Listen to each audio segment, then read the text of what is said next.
Let's look into how to train your chest for the best results. In the past, I didn't have the best chest development, but over the last couple of years, I've been able to change this through the use of a few science-based training methods. In today's video, I would like to share with you 5 tips on how I approach my chest training and how you can use these tips to your advantage. Because I have made my fair share of mistakes trying to develop my chest, and I want to help you avoid these mistakes. The first tip is about understanding how your chest muscles work, because we can only properly stimulate a muscle if we understand its anatomy. And when we talk about chest training, we are basically speaking about growing the pectoralis major muscle. The pectoralis major is divided into 2 main heads, the sternocostal and clavicular head. Both heads of the pectoralis major are active in horizontal shoulder adduction.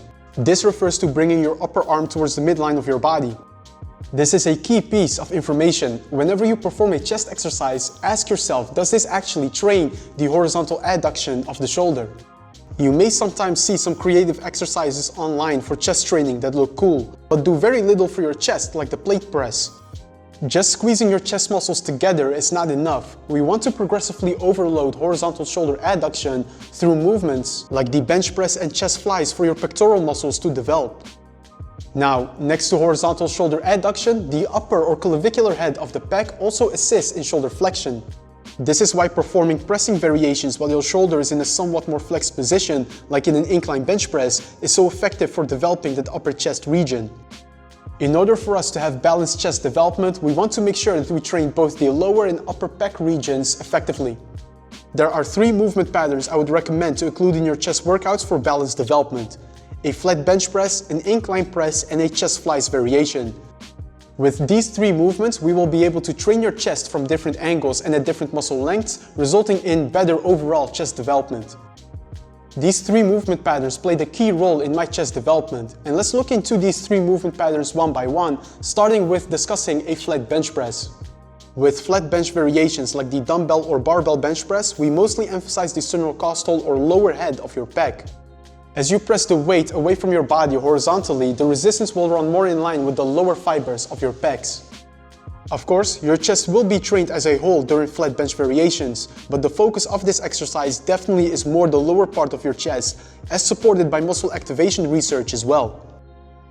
Now, the magic question when it comes to the bench press is whether you should use a barbell or dumbbell bench press variation, and for the most part, this can be determined by preference. If we look at muscle activation research, both the dumbbell and barbell bench press provide similar chest activation. But there are some differences worth noting. On the dumbbell bench press, each arm works individually, so each arm also gets strengthened individually. This is great if you think that one side of your body is more developed or stronger than the other. Using a dumbbell bench press will train each arm individually and help you correct those muscle imbalances. With a barbell bench press, you are using both arms at the same time, which increases stability and allows you to push heavier weights. So if you want to maximize your horizontal pushing strength, then using a barbell bench press is a good option. I typically tend to lean towards more dumbbell pressing lately, since it allows for a bit more freedom of movement. With a dumbbell bench press, you can adapt the pressing path that you go through a bit more than with a barbell bench, since with a barbell bench press, your body sort of has to adapt to the barbell shape. Both exercises are great though, just make sure that specifically with a dumbbell bench press, you remember the main function of your pecs. Again, we want to train horizontal shoulder adduction. So when you press the weight, don't just press the weight up or even outward, but try to press the weight up and in to provide a good chest squeeze. Now up to the 3rd training tip, which is about incorporating an incline bench press with proper form into your routine. If we look at the muscle fibers of your upper chest, we see that these fibers move diagonally up. If we press in an incline position, the resistance will be more in line with these upper chest fibers and there will be greater upper chest stimulation. But there is more to consider than just the bench angle with an incline press. We also want to make sure that you keep the elbows slightly tucked as you perform the incline press. Keeping your elbows flared will place increased stress on the shoulders while taking away work from the upper chest. Keeping the elbows more tucked will feel neutral on the shoulders while also aligning the weight better with your upper chest fibers. Now let's look into what bench angle you should maintain for the best results during an incline press. Based on a 2016 study, maintaining a 30 to 45 degree bench angle is recommended for optimal upper chest stimulation. I personally like to keep the bench angle around 30 degrees to reduce the involvement of the front deltoids while still having good upper chest stimulation. Training both the flat and incline bench press form the bread and butter of your chest training. Overloading just these two movements will bring your chest very far. But next to performing pressing variations, we can also benefit from doing a chest fly. The cable chest flies train your chest in a unique way. A cable chest fly directly isolates the main function of your chest, which you now know is horizontal shoulder adduction. Also, with a cable chest fly, you're able to challenge the chest well while it is in a shortened position. This is different than with a bench press. With a bench press, at the bottom of the press there is the most resistance on your chest. While you press up, the resistance on the chest decreases substantially. Doing chest flies can therefore complement the bench press if chest development is the goal. With the chest flies, there are two main variations we want to consider: high to low cable chest flies and low to high cable chest flies. With the high to low flies, you focus more on the lower chest portion. With the low to high flies, you focus more on the upper pecs since the shoulder goes through more flexion. I would choose a variation based on what you want to work on the most. Do you want to develop the lower chest more? Then do low to high cable flies. While if you want to develop the upper chest more, then low to high cable flies are a good option. I personally wanted to develop my upper chest more, so I have been mostly training low to high cable flies whenever I performed cable chest flies. The key with cable chest flies is that you actually focus on training the adduction of the shoulder. With the low to high chest flies, don't keep your arms overly bent as this will challenge the front deltoids more. Keep your arms mostly extended and fly up.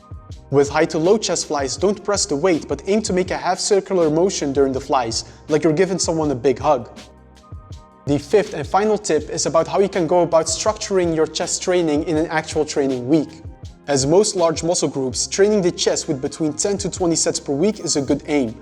The more advanced you are in training, the more sets you can do to stimulate your chest. And for most people, I would actually be opposed to having just one heavy chest day per week and aim to divide your chest training volume over multiple sessions in a week. Just imagine that you train your chest with 15 sets per week using 5 exercises with 3 sets. For instance, by performing the flat barbell bench press, incline dumbbell bench, bodyweight dips, and 2 cable chest fly variations with 3 sets each. If you perform all of these exercises in one training day, you will not be able to perform at your best. By the time you get to chest flies, you will be so fatigued that you have to drastically reduce the weight. So instead, divide your chest training volume over 2 to 3 weekly training sessions. If we use something like an upper-lower split, then your chest training can look as follows. As you see, we got bench press variations from different angles, and we also train a chest fly variation to isolate the pectoral muscles. The way to specifically design your chest training will depend on your training experiences and goals, but you can use this template and adapt it to your preferences. And that was all for today's video. I hope you now have a better understanding of how you can go about training your chest effectively. As always, if you have any questions, feel free to leave them in the comments below. Also, if you found this video helpful, then leave me a thumbs up, subscribe to the channel if you haven't yet, and I will see you in that next video.